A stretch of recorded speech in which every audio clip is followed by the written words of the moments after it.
بسم الله الرحمن الرحيم. الصلاة والسلام على أشرف الأنبياء والمرسلين. معكم مشرف اللغة الإنجليزية عبير الحميدي. Today we're going to take module 4A. Is it worth buying? The vocabulary part, the grammar part, and the speaking part. Now, in the previous lesson, we discussed buying things and prices. In this module, we're going to take three objectives. We're going to try to make promises on the spot decisions and requests.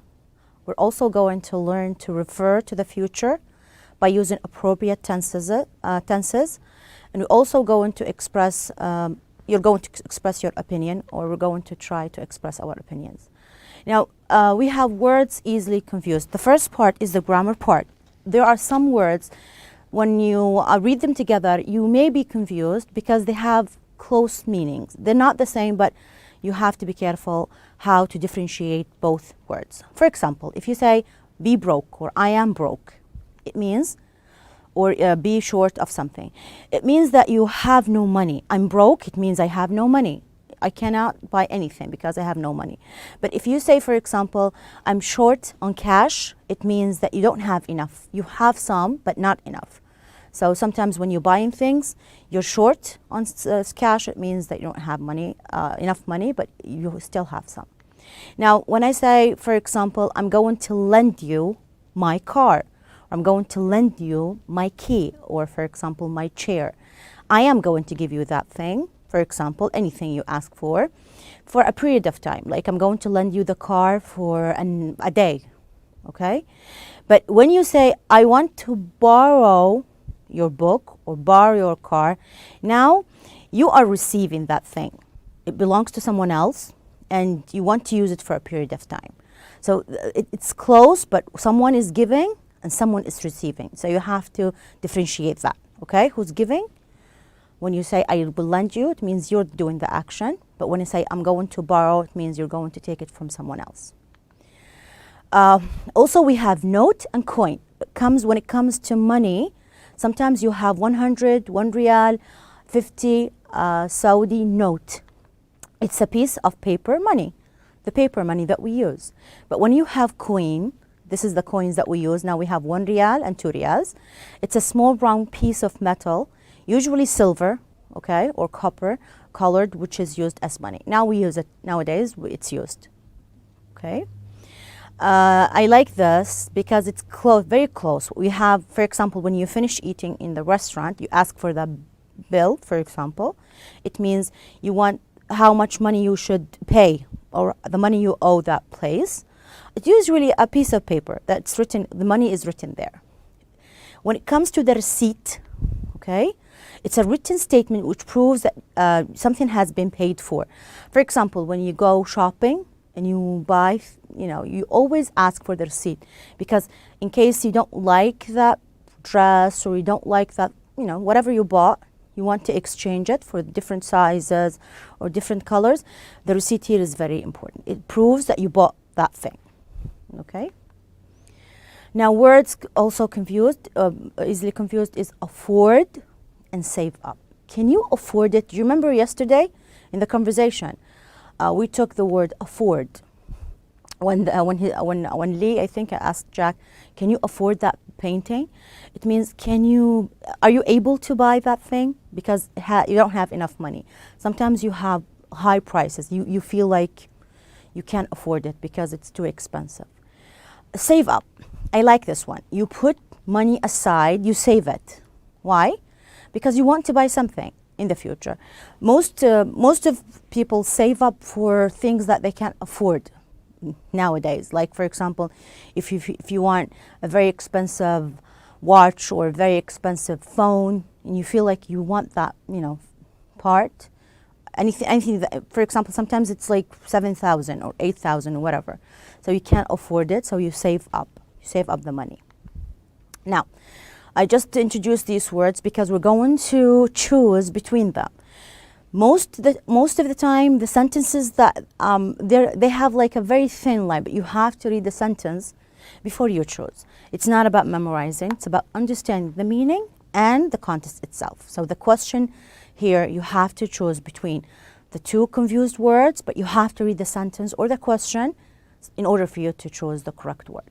For example, Todd is usually broke by the end of the month, or Todd is usually short by the end of the month. What do you think? If the word here you have end of the month, it's broke.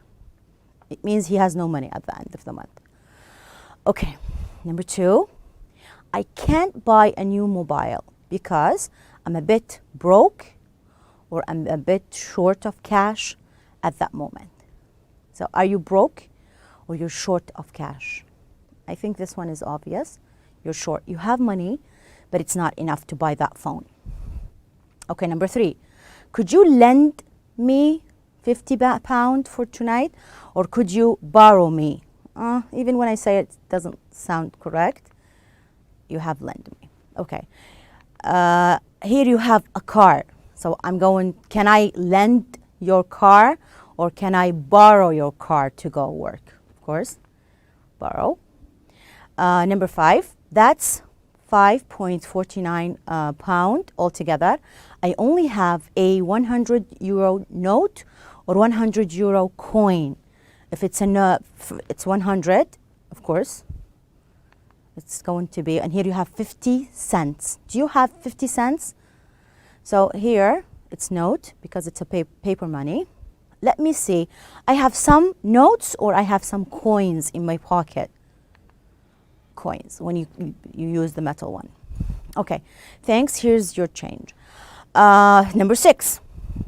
That was a lovely meal. Let's ask for the receipt or let's ask for the bill. Okay, let's ask for the bill because at the end of the meal you want to pay. Here are your new shoes, your bill or your receipt. Usually they say that at the end of your shopping. They say, here's your receipt, it's in the bag. Okay, number 8. I want to buy a new car, but I can't save it or I can't afford it. You want a new car. You want to buy it. You can't afford it. Okay, Adam is affording or Adam is saving up for a new laptop. He wants a new laptop, so he's going to, yes, saving. He's going to save some money to buy the new laptop. Now, just for 3 seconds, I'm going to leave that slide. If you want to take a photograph or answers, you have that time now.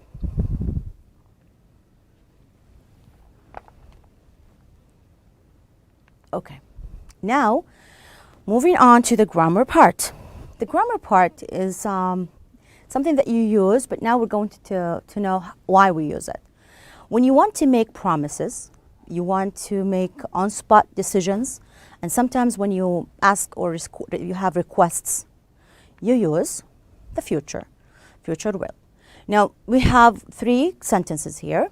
It's in your book, but I put them here.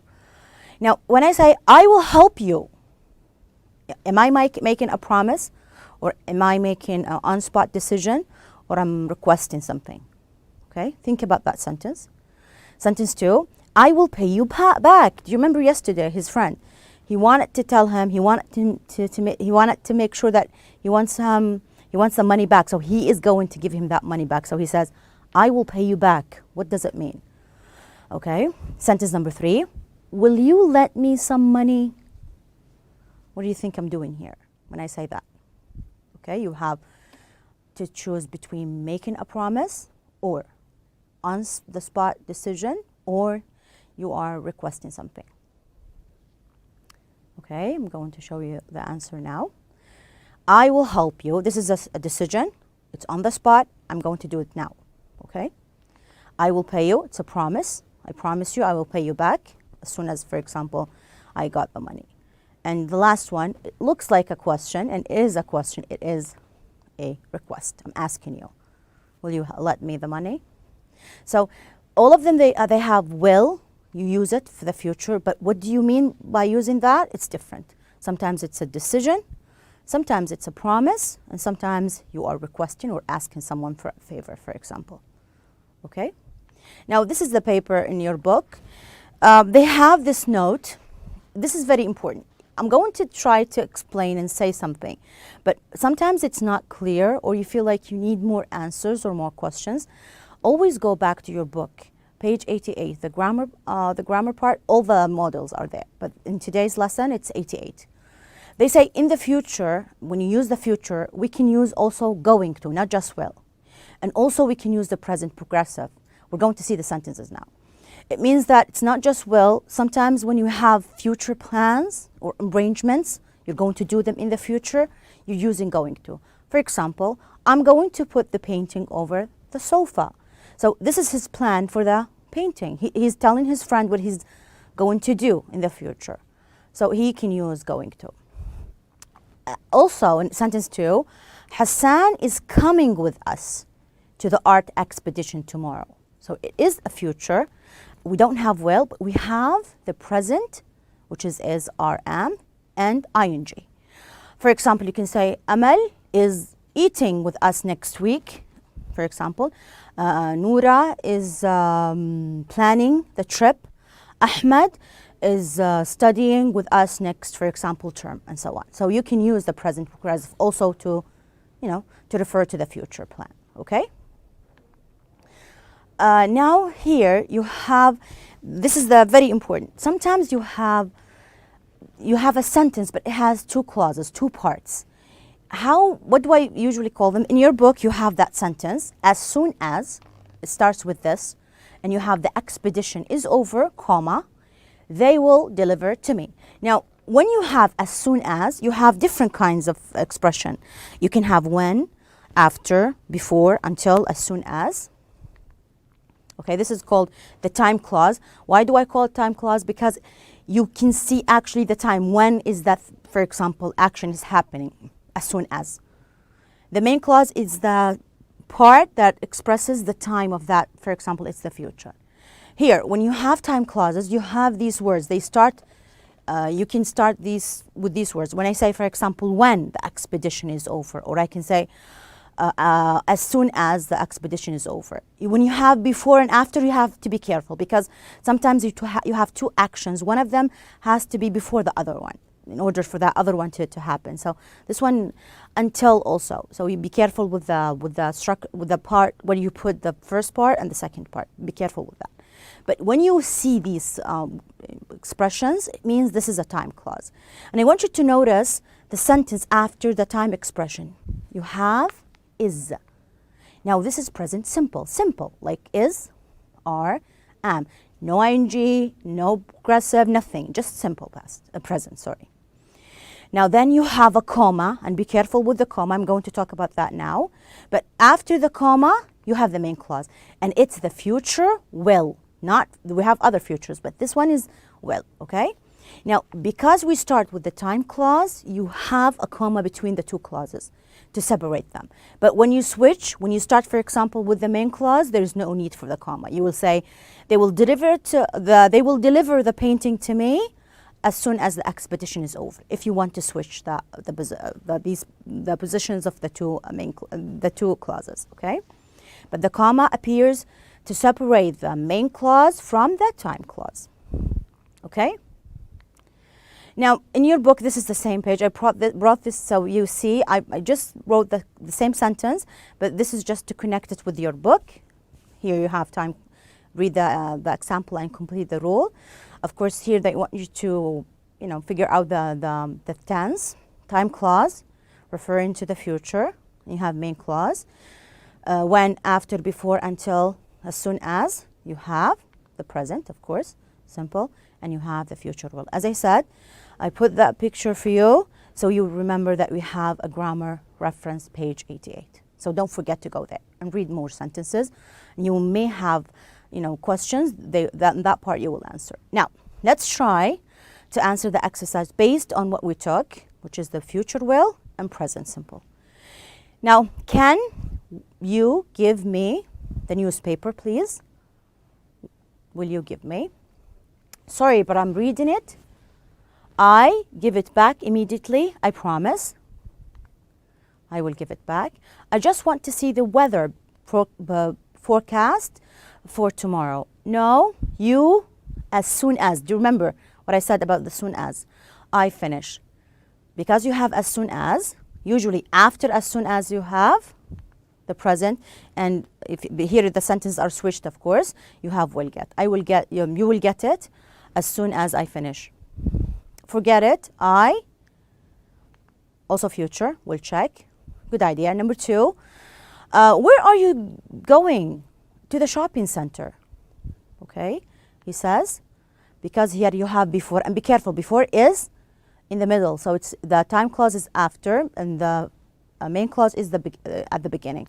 So because we started with the main clause, it's the future. Will you do me a favor before you leave? Because it's simple present. Okay, I don't know. What is it? I need to take these boxes upstairs. I don't have enough time. I, because you have when, be careful. You have will help, and at the end you have I get it. I get back, okay. Yes? So why did I underline these words? They have time clauses, so you have 2 tenses, the present and the future.